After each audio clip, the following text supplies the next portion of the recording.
கூடங்குளம் அணுமின் நிலையத்தில் எரிகோல்கள் நிரப்புவதற்கு அணுசக்தி ஒழுங்காற்று வாரியம் அனுமதி கொடுத்திருப்பது சட்டவிரோதமான நடவடிக்கை. கூடங்குளம் அணுமின் நிலையத்தில் பெற்றிருக்கின்ற சுற்றுச்சூழல் அனுமதி ஏற்றுக்கொள்ளப்பட முடியாதது.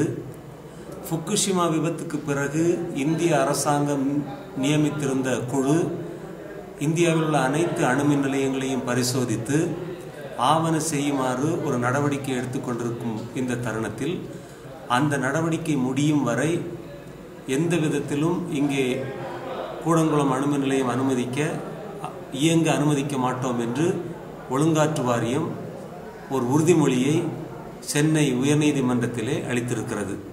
இப்படி சுற்றுச்சூழல் அனுமதி பிரச்சனைக்குள்ளாக்கப்பட்டிருக்கும் போது ஃபுகுஷிமா விபத்துக்கு பிறகான பாதுகாப்பு நடவடிக்கைகள் மேற்கொள்ளப்பட்டு கொண்டிருக்கும் போது இது சம்பந்தமான வழக்குகள் சென்னை உயர்நீதிமன்றத்தில் நடந்து கொண்டிருக்கும் போது இந்த நீதிமன்றத்தை அவமதித்து போராடுகின்ற மக்களுடைய உணர்வுகளை புறந்தள்ளி ஒழுங்காற்று வாரியம் அனுமதி கொடுத்திருப்பது சட்டவிரோதமானது.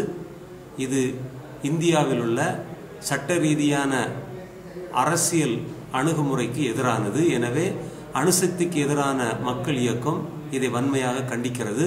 இந்தியாவில் உள்ள குறிப்பாக தமிழகம் மற்றும் கேரளத்தில் உள்ள அனைத்து அரசியல் கட்சிகளும் தலைவர்களும் இந்த விஷயத்தில் உடனடியாக தலையிட வேண்டும், தங்களுடைய எதிர்ப்பை பதிவு செய்ய வேண்டும் என்று நாங்கள் கேட்டுக்கொள்கிறோம். இந்த போராட்டம் நடத்தி கொண்டிருக்கின்ற மக்கள் உடனடியாக ஒன்று கூடி ஜனநாயக முறையிலே அறவழியிலே எங்களால் என்னென்ன நடவடிக்கைகள் எடுக்க முடியுமோ அனைத்தையும் செய்வதற்கு நாங்கள் ஏற்பாடுகள் செய்து கொண்டிருக்கிறோம். கூடங்குளம் அணுமின் நிலையம் பல குளறுபடிகளை கொண்டது. அங்கே எந்த விதமான வேலைகளையும் செய்யக்கூடாது. அந்த திட்டத்தை உடனடியாக முற்றிலும் கைவிட வேண்டும் என்ற எங்களுடைய கோரிக்கையை நாங்கள் வலியுறுத்துவோம்.